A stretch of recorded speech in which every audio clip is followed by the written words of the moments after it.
We love a good underdog story. But this isn't just a story. It's the moment that saved Western civilization. Today, you're going to learn how a tiny outnumbered fleet of Greek ships defeated the massive Persian Empire. But we aren't just looking at map lines. We're going deep into the rowers' seats. We're looking at the blood, the sweat, and the sheer panic of the Battle of Salamis. By the end of this video, you'll know the exact tactics that won the war. You'll see how local knowledge beats raw power every single time. Now, why should you trust me? I've spent years studying ancient military tactics. I've read the original accounts from people who were actually there, like the playwright Aeschylus. But it gets worse for the Persians. They didn't just lose a battle. They lost their pride, their ships, and their king's trust. All because they believed a single lie. Let's go back to that fateful morning on September 25th. Let's see how a king's ambition sank in a narrow strait. Ariabignes sat in the stern of his massive flagship. He was a prince, a half-brother to the great King Xerxes. He was also very confused. The sun was rising over the water. It was September 25th. He expected to find empty bays. He thought the Greeks were cowards. He thought they had run away in the dark. But the bays were silent. Not a single ship had fled. Think of it this way. You show up to a fight expecting a walkover. You find a wall instead. Ariabignes did not know he was in a trap. Royal admirals do not like to admit mistakes, especially when their brother is watching, and Xerxes was definitely watching. Xerxes sat on a golden throne high up on Mount Aigaleos. He looked down like a god. He wanted to see his navy crush the rebels. He wanted a show. He had Iranian and Sakai marines on every ship to make sure his men fought hard. Only 6 ships had deserted him so far. He felt safe. He felt ready. But the Greeks had one major advantage. They knew the truth. They were ready to shock the world. Surprise is a cheap weapon, but it is deadly. The Greeks knew this. At 7 in the morning, the Greeks moved. Orders went from ship to ship. Trumpets blew. Flags went up. The Greeks launched their boats. Then the Persians heard it. It was a loud, chilling song. The rocks of the island echoed the sound. It was the paean. Now, why does this matter? The paean was a holy war cry. It was a prayer and a rebel yell all in one. It didn't sound like people running away. It sounded like men who wanted to fight. Aeschylus wrote that the barbarians felt real fear. But it gets worse. Next came the sound of the salpinx. That's a Greek war trumpet. It's a long bronze tube. It was loud and terrifying. Then came the sound of oars. Thousands of oars hitting the water at the exact same time. The Greeks were coming. They weren't hiding. They were rushing right at them. The Persian captains had to scramble. The kings of Sidon, Tyre, and Aradus were there. They knew the sea. But their commanders were royal Persians. They did not know the water. Imagine the panic on those ships. Rowers were furious. Pilots were frustrated. Everyone started pointing fingers. The Phoenicians blamed the Ionians. The Ionians blamed the Egyptians. And everyone feared Xerxes. Still, they were professionals. They rowed out to meet the Greeks. Now, let's look at the battlefield. The Greek ships were like heavy sharks. The Persian ships were like fast swordfish. The goal of a sea battle was simple. You had to ram the enemy. You wanted to hit them in the side or the back. That way, your oars stayed safe.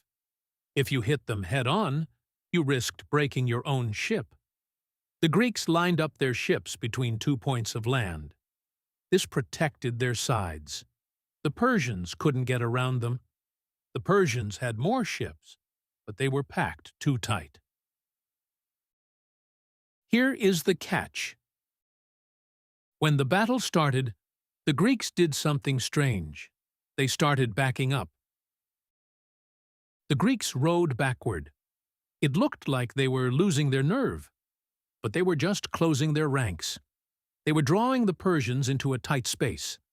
Then one man got tired of waiting. His name was Aminias. He was an Athenian captain. He was a farmer from central Attica. He was probably in his 30s. He had guts. Aminias ordered his men to turn. He charged a Phoenician ship. Think of it this way. You're in a dark, stinking tunnel under the deck. You can't see anything. You just hear your master screaming to row faster. 50 strokes a minute. Your lungs burn. Your muscles scream. Then, boom. Aminias' ship smashed into the Phoenician vessel. He got the first kill of the day. But there was a problem. His ram got stuck. He couldn't pull it out. This was dangerous. Persian marines were ready to jump onto his deck. The two crews fought hand to hand. Swords clashed. Spears flew. The Greeks called this the law of hands. It was brutal. If a Greek fell into the water, he could swim to safety. Most Persians didn't know how to swim. They drowned in their heavy armor. Other Greek ships saw the fight and rushed to help Aminias. The real battle had begun. Now, let's talk about the wind. Around 9 in the morning, the sea breeze started to blow. The Greeks knew this breeze was coming. They had waited for it. The Persian ships were tall. They had high sides and a high center of gravity. When the wind blew, it made them totter. The waves turned them sideways. This was the perfect target. The Greeks charged. They rammed the sideways Persian ships with their heavy bows. Imagine the noise. In an ancient world with no machines, this was the loudest sound you could ever hear. Bronze rams crashing into wood, oars snapping like toothpicks, screams of dying men, shouts from the shores.